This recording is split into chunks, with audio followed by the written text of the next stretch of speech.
Innal hamdalillah nahmaduhu wa nasta'inuhu wa nastaghfiruh wa na'udzu billahi min shururi anfusina wa min sayyiati a'malina.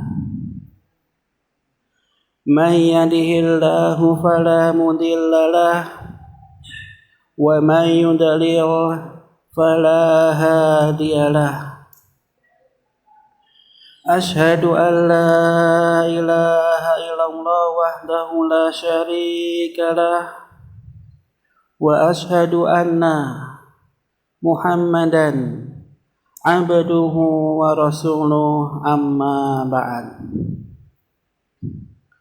Ma'asyal muslimin, para jamaah rahimani wa rahimakumullah. Alhamdulillah, pada kesempatan yang berbahagia ini Allah Subhanahu wa ta'ala masih memberikan kesehatan kepada kita semuanya, di mana pada hari yang mulia ini dan di tempat yang penuh berkah ini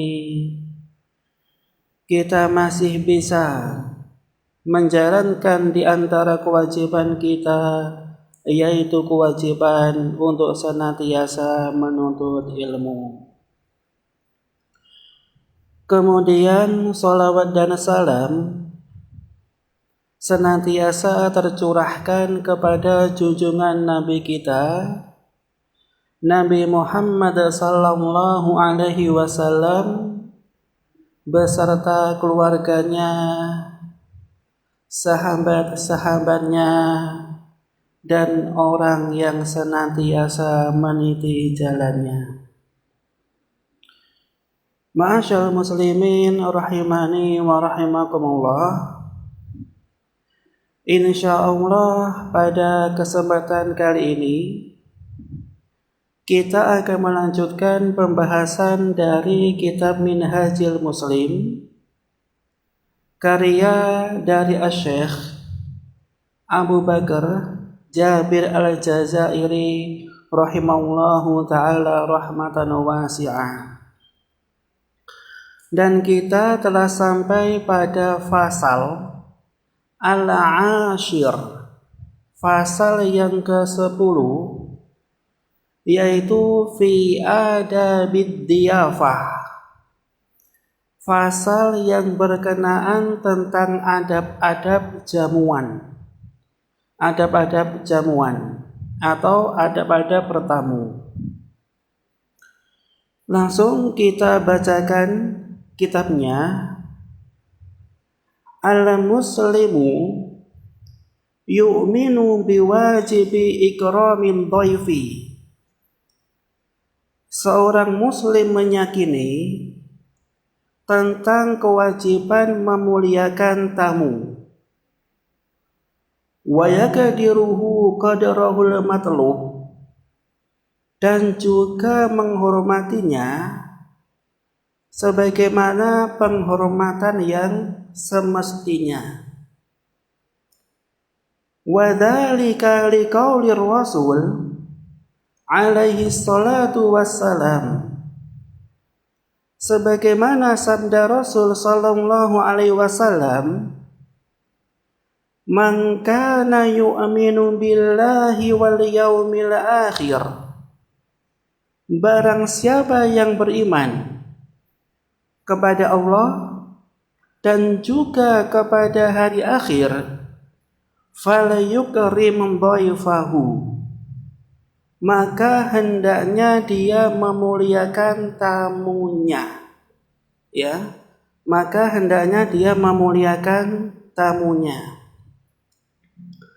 Jadi ya ikhwah, sebagaimana perkataan dari pengarang kitab ini, bahwasanya di antara adab yang dicontohkan oleh Nabi Shallallahu Alaihi Wasallam ketika ada seorang tamu itu dia bertamu di rumah antum, maka hendaknya antum muliakan tamu tersebut. Hendaknya antum muliakan tamu tersebut. Maka yang namanya memuliakan tamu, sebagaimana pendapat dari para ulama, di antaranya pendapat Imam Ahmad, hukumnya itu adalah wajib. Ya, memuliakan tamu itu hukumnya adalah wajib. Entah antum memuliakan dengan cara dikasih suguhan, entah air, entah teh, entah kopi, ataupun makanan ringan. Ataupun antum memberikan satu kamar untuk tinggal sementara bagi tamu tersebut. Dan itu maknanya adalah memuliakan tamu. Wa qaulihi, dan juga sabda Nabi sallallahu alaihi wasallam, man kana yu'minu billahi wal yaumil akhir, barang siapa yang beriman kepada Allah dan juga hari akhir, falayukrim dhaifahu, maka hendaknya dia muliakan tamunya, jaizatahu, dan juga menghormatinya. Qalu wa ma jaizatuhu, dan bagaimana cara menghormati tamu? Qala yaumuhu wa lailatuhu, yaitu satu hari satu malam. Wan diyafatu salasatu ayyamin, dan menjamu tamu itu dalam tempo 3 hari. Ya, fama kana wara'a dzalika fahuwa shadaqatun. Adapun lebih dari 3 hari itu merupakan sedekah. Ya, jadi kalau kita melihat dari hadis yang mulia ini, kalau ada orang yang bertamu di rumah kita, hendaknya kita menghormatinya dan juga kita memuliakannya. Ya, dihormati ataupun dimuliakan. Dan ini ya ikhwah, sebagaimana yang dicontohkan oleh para sahabat. Ketika ada seorang yang bertamu di rumah mereka, maka para sahabat radhiyallahu anhum pasti mereka menjamu tamunya. Itu pasti. Dan ketika antum menjamu tamu, maka yang paling utama antum jamu dengan sesuatu yang spesial, ya. Entah dengan cara makanan ataupun yang lainnya. Akan tetapi ya ikhwah, tidak diperbolehkan seseorang ketika menjamu tamu takaluf atau berlebihan atau membebani dirinya. Contohnya ketika ada tamu, dikarenakan dia tuh ingin menjamu dengan jamuan yang spesial sampai dia berhutang. Itu nggak boleh. Sampai berhutang. Akan tetapi caranya yang sepantasnya itu adalah menjamunya dengan apa yang dia mampu. Contohnya, sebagaimana yang dikisahkan oleh para tabi'in. Tabi'in itu ada yang namanya Asy-Syaqiq. Dia pernah bertamu di rumahnya sahabat yang mulia Salman Al-Farisi radhiyallahu anhu. Ya, tabi'in bertamu di rumahnya sahabat, yaitu Salman. Maka Salman radhiyallahu anhu ketika dia mendapati seorang tamu, dia jamu tamunya tersebut. Namun caranya itu adalah sesuai dengan kemampuan sahabat yang mulia, yaitu Salman. Sesuai dengan kemampuan. Jadi tidak membebani diri sendiri. Maka ketika Salman radhiyallahu anhu hanya punya roti sama garam, maka Salman memberikan roti sama garam kepada tamunya. Ya, jadi memuliakan sesuai dengan kemampuan. Dan juga dikisahkan dari Nabiullah Ibrahim alaihissalam bahwasannya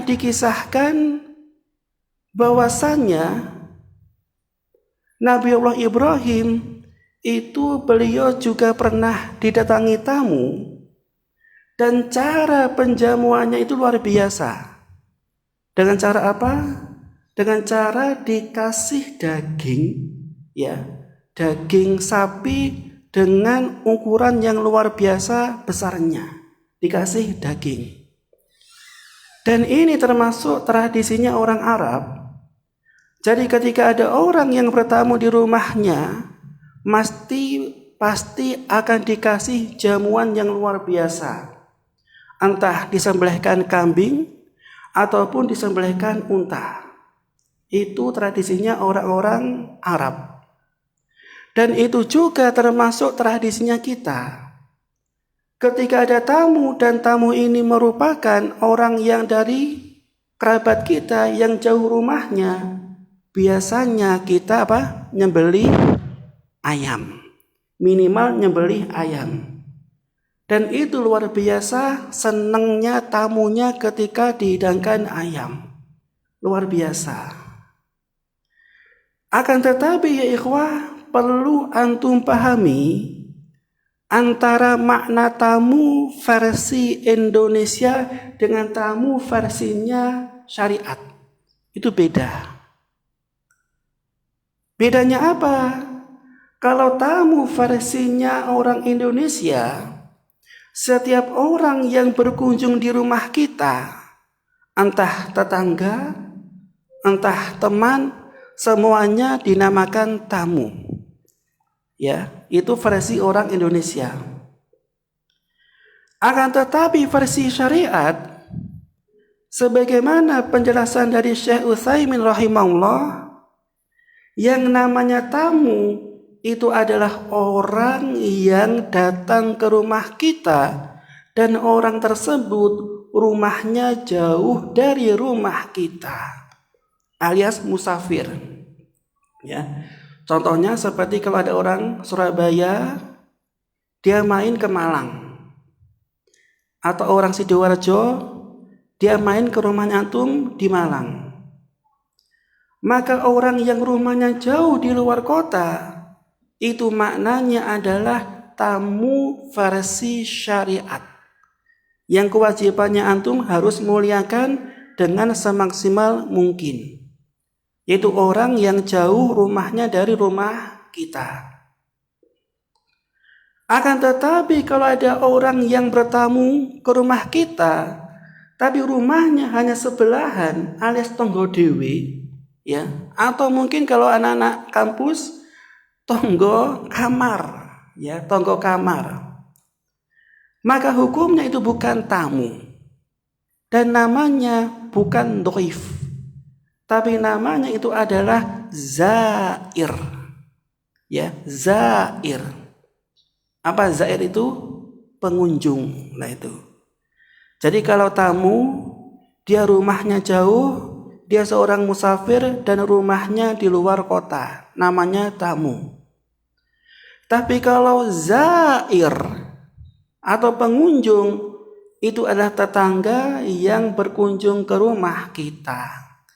Jadi yang berkewajiban untuk dimuliakan, dihormati dengan jamuan itu adalah tamu yang rumahnya jauh dari rumah kita, alias dia seorang musafir.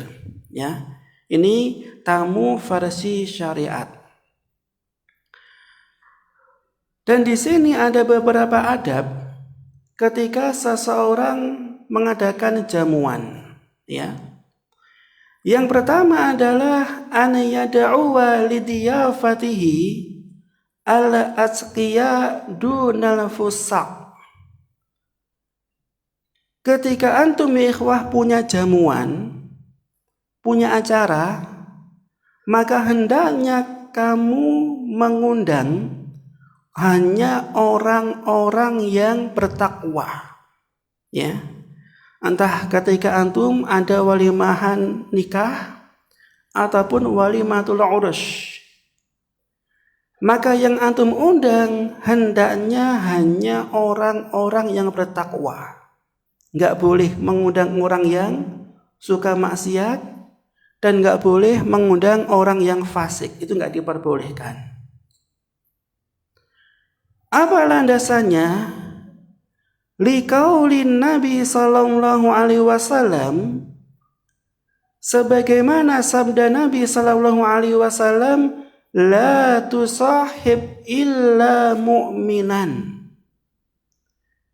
Janganlah kalian menjadikan teman kecuali harus orang yang mukmin. Jadi kita nggak boleh berteman dengan orang yang suka maksiat atau dijadikan teman akrab, itu jangan. Karena kalau antum berteman dengan pelaku maksiat, pelaku kemaksiatan ataupun pelaku kemungkaran, takutnya kalau sudah menjadi teman akrab, itu akan nulari kemaksiatannya. Jadi maksiat itu bisa nular. Maka ketika ada teman yang suka maksiat, nggak boleh dijadikan teman akrab. Ya, itu nggak diperbolehkan agar tidak ketularan kemaksiatannya. Wala ya'kul ta'amaka illa taqiyun. Dan enggak boleh makan dari makananmu kecuali hanya orang yang bertakwa, ya. Jadi kalau antum ikhwah menggunakan atau mengadakan walimahan, yang layak antum undang itu adalah hanya orang-orang yang bertakwa. Apa tujuannya? Tujuannya kalau kita memberikan makan kepada orang yang bertakwa, niscaya pengaruhnya, energinya, kekuatan badannya akan digunakan untuk ketaatan kepada Allah. Namun sebaliknya kalau antum ngasih makan atau jamuan kepada orang yang suka kemaksiatan, orang yang suka kemungkaran, boleh jadi habis makan dari rumah antum, tenaga yang dia miliki digunakan untuk naudzubillah mencuri atau berbuat kemungkaran.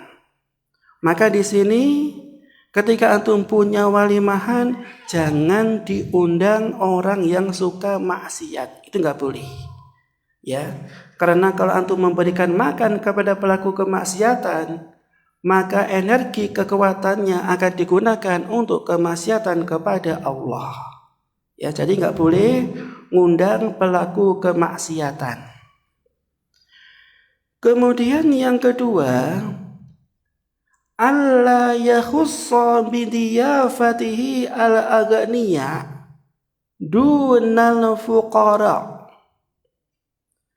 Yang kedua adalah ketika antum punya jamuan makanan, maka undangannya tidak boleh dikhususkan hanya kepada orang kaya. Itu nggak boleh. Dan orang miskin antum nggak undang, jangan. Apa landasannya?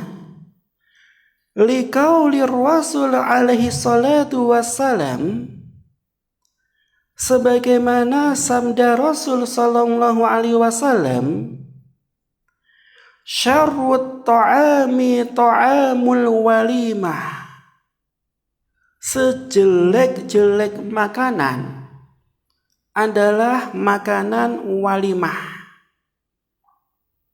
Yud'a ilaihal aghniya dunal fuqara.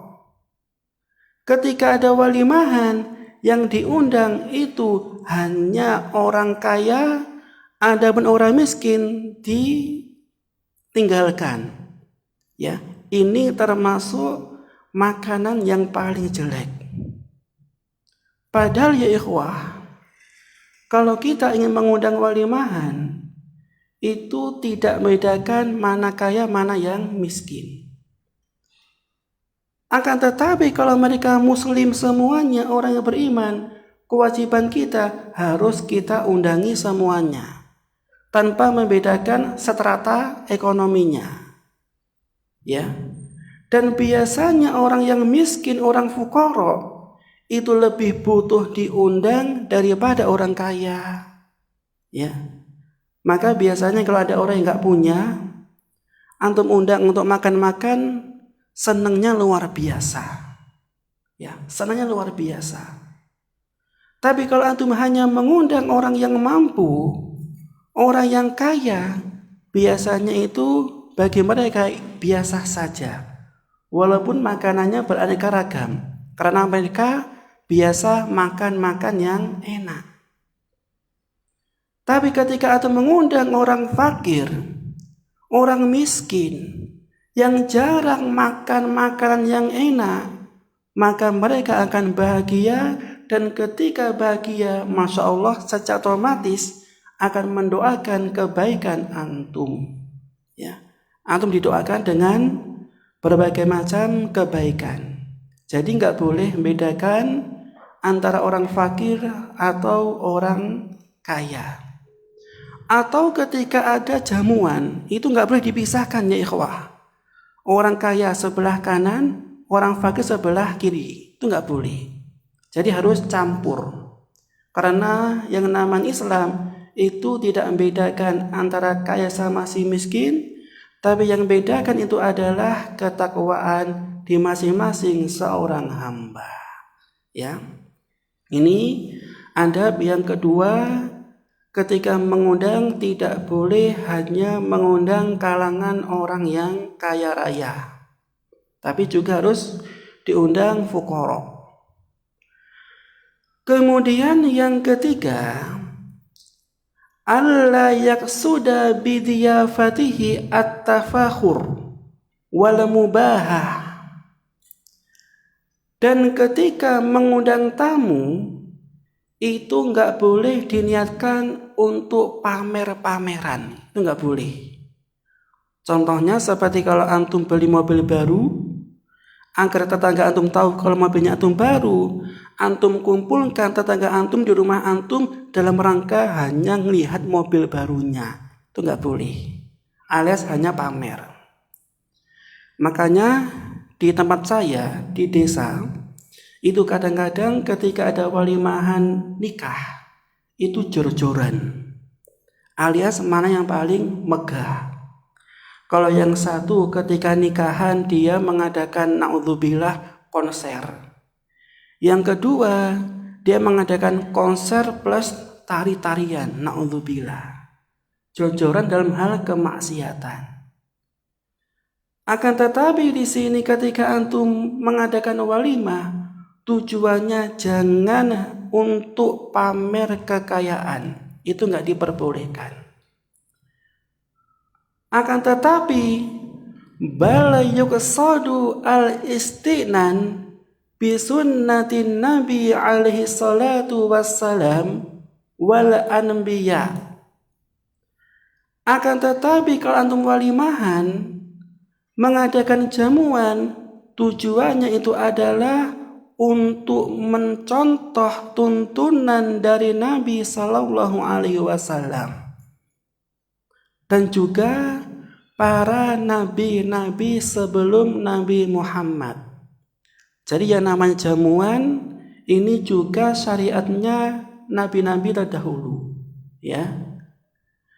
Ka Ibrahim alaihissalam, seperti anjarannya Nabi Ibrahim. Walladzi kana yulaqab bi abi dhaifan.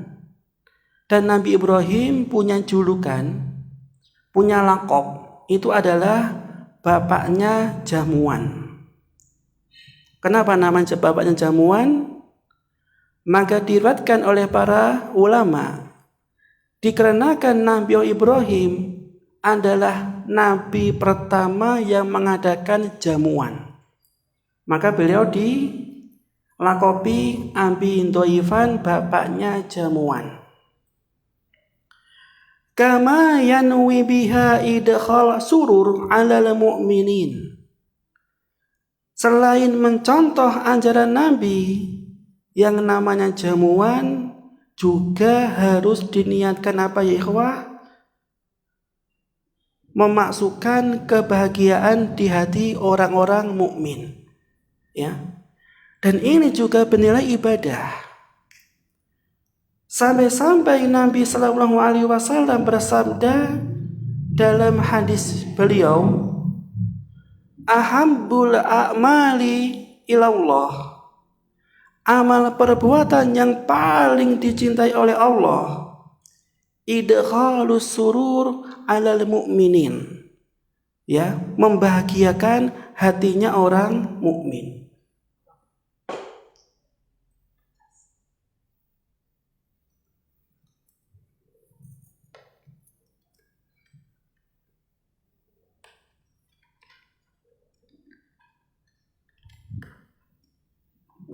Ya, jadi niatannya juga ya ikhwah adalah membahagiakan orang lain, ya. Jadi kalau antum punya kenikmatan, punya kelapangan rezeki, kalau bisa antum juga memberikan sebagian rezeki antum kepada orang lain, dikarenakan kalau antum membahagiakan orang lain, maka termasuk di antara amal perbuatan yang dicintai oleh Allah Azza wa Jalla, ya. Ini yang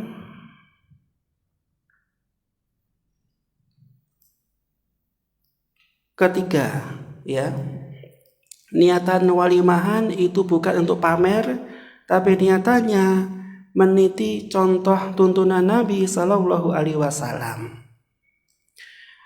Kemudian yang keempat, alla yad'uwa ilaiha man yu'lam annahu yashukku alaihil hudur, ya.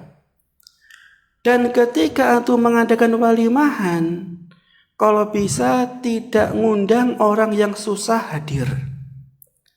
Seperti apa ini susah hadir? Seperti orang yang super sibuk, atau seperti orang yang jarang pulang. Antum mengadakan walimahan besok hari Selasa. Ternyata antum ingin ngundang teman antum yang ada di Kalimantan. Mungkin enggak? Mungkin, tapi susah. Karena jaraknya yang jauh. Maka kalau ada orang yang susah datang dikarenakan mungkin ada uzur, maka jangan diundang. Karena akan memberatkan mereka. Au annahu yata'adza bi ba'dil ikhwan ala hadirin. Dan juga enggak boleh mengundang orang yang bisa menyakiti hati teman antum. Itu juga enggak diperbolehkan. Contohnya, di masyarakat biasanya ada yang namanya orang yang suka kemaksiatan, suka judi, suka minum minuman keras. Dan ternyata masyarakat sekitar enggak suka sama dia karena kemaksiatannya. Maka kalau antum punya walimahan, jangan ngundang orang yang dibenci oleh masyarakat. Itu jangan. Kenapa? Takutnya ketika antum mengundang sama dia, antum termasuk dari golongan pelaku kemaksiatan. Ya. Jadi enggak diperbolehkan mengundang orang yang suka bermaksiat atau orang yang dibenci oleh masyarakat. Ya. Ini 4 adab-adab ketika antum mengadakan jamuan. Kemudian yang B, fi adabi ijabatiha, adab-adab memenuhi undangan atau memenuhi walimahan. Yang pertama adalah an yujiba da'wah wa la yata'akhkhar anha illa min udhrin. Jadi kalau antum diundang untuk walimahan, maka hukumnya di sini wajib.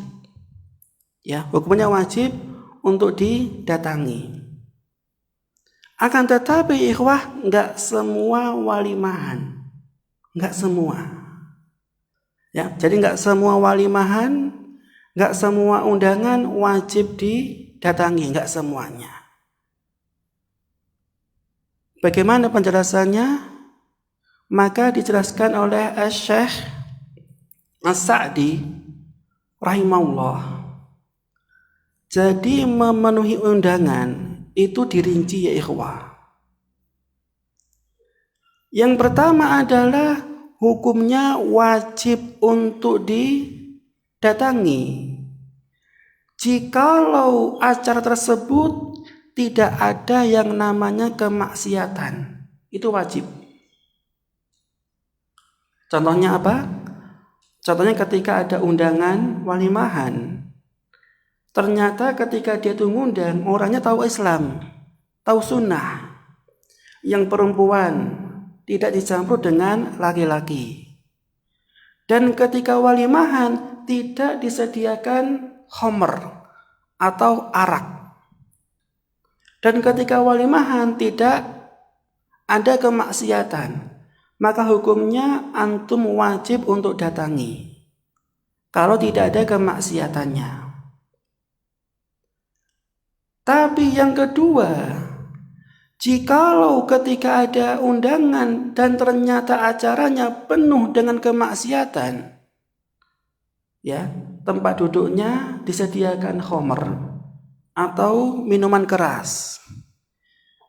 Dan ketika antum duduk di jamuan, naudzubillah, di depannya antum digelar konser sambil ada biduan yang nari-nari, naudzubillah. Itu hukumnya jangan antum datangi. Kenapa?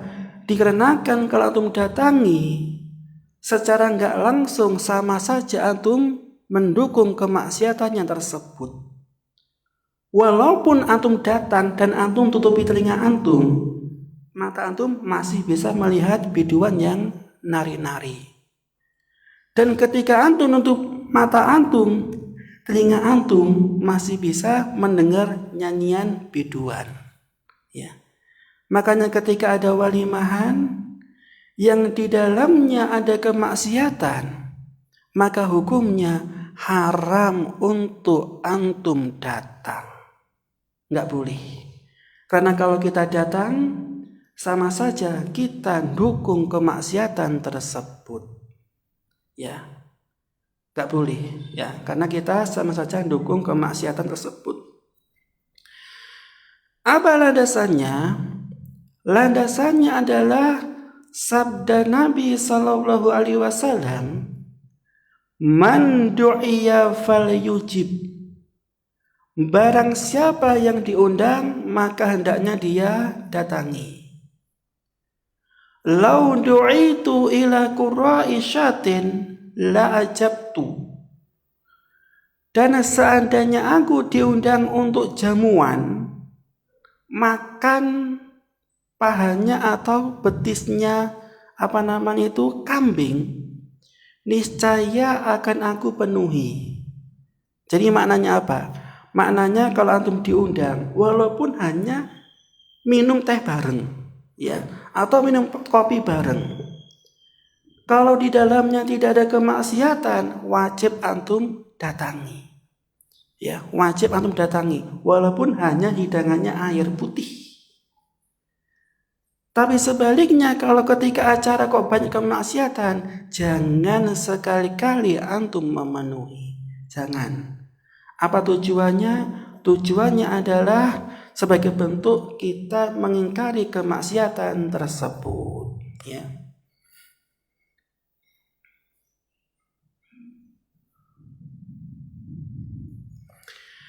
Nah, di sini ada pertanyaan. Ustadz, semoga Allah memberkahi Ustadz dan kita semuanya, amin. Yang pertama adalah bagaimana jika ada keluarga atau teman kafir atau non-muslim ketika walimahan, apakah diundang atau tidak? Ini gimana ini? Yang ngundang dia atau ngundang antum? Yang undang siapa ini?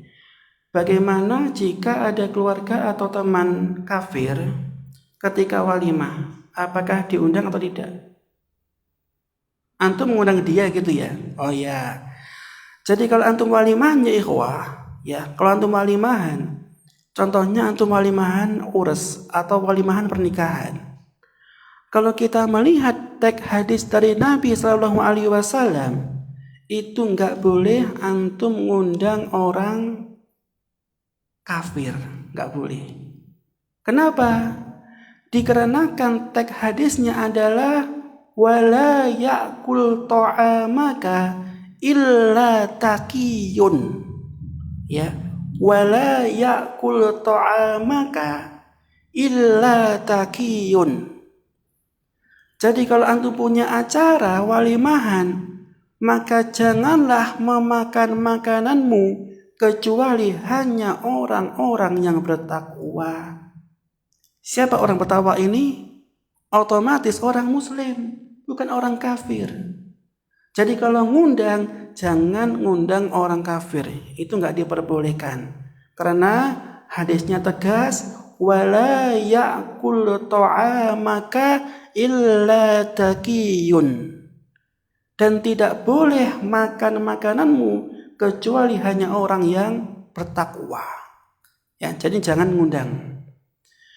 Tapi kalau antum memberikan makanan kepada dia, tapi bukan dalam rangka walimahan, ya, contohnya dalam rangka dakwah, maka hukumnya jangan diajak ke rumah antum, tapi cukup antum antarkan ke rumah mereka. Tapi kalau bisa bukan dalam bentuk makanan, ya. Tapi kalau jamuan walimahan, maka hukumnya ini tidak diperbolehkan. Maka dikatakan oleh Al-Imam Al-Khattabi ketika beliau menafsiri hadis wala ya'kul ta'amaka illa taqiyun, itu maksudnya adalah tidak boleh ngundang orang kafir di walimahannya antum. Itu nggak boleh. Ya, itu nggak boleh. Ini teks hadisnya jelas illa taqiyun, kecuali orang yang bertakwa. Ya. Kemudian yang kedua, bagaimana menyikapi orang kafir yang memberikan undangan kepada muslim? Ini kebalikannya ya. Yang tadi kita ngundang mereka dan sekarang kita diundang ke acara mereka. Maka hukumnya boleh apa enggak? Boleh apa enggak? Tergantung acaranya dan tergantung makanannya. Contohnya, ketika mereka ada acara yaitu mungkin acara keagamaan, maka hukumnya kita nggak boleh hadir. Ya, acara keagamaan mereka itu nggak boleh. Dikarenakan kalau kita hadir di acara keagamaan mereka, sama saja kita meridhoi agama mereka, itu nggak boleh. Dikarenakan yang namanya toleransi bukan dalam masalah agama. Kalau agama kita lakum dinukum waliyadin. Ya, kalau agama. Dan jikalau ketika ada acara tersebut dihidangkan makanan yang haram. Contohnya mereka menyembelih babi, menyembelih anjing, kemudian dihidangkan kepada para tamu. Dan kita nggak tahu ini makanan apa. Dan kalau kita nggak tahu ini makanan apa dan mereka suka makan yang haram dan nggak jelas ini daging babi atau daging anjing, maka hukumnya kita juga tidak datang. Karena mereka tidak membedakan mana yang halal dan mana yang haram. Dan biasanya kalau ada acara orang kafir itu nggak lepas dari makanan haram, entah disuguhkan daging babi, daging anjing, ataupun mungkin minuman keras atau khamr. Maka yang lebih amannya agar kita nggak jatuh ke dalam kemaksiatan, ketika diundang oleh mereka kita tidak hadir. Sebagai bentuk apa? Kalau kita tidak ridho terhadap agama mereka. Ya. Wallahu ta'ala alam bisawab. Sekian ya ikhwah kajian singkat kita pada hari ini.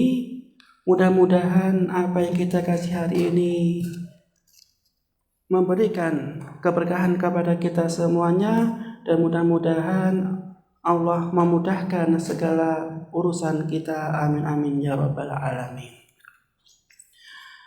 Nah ikhwah, kita tutup dengan doa kafaratul majelis.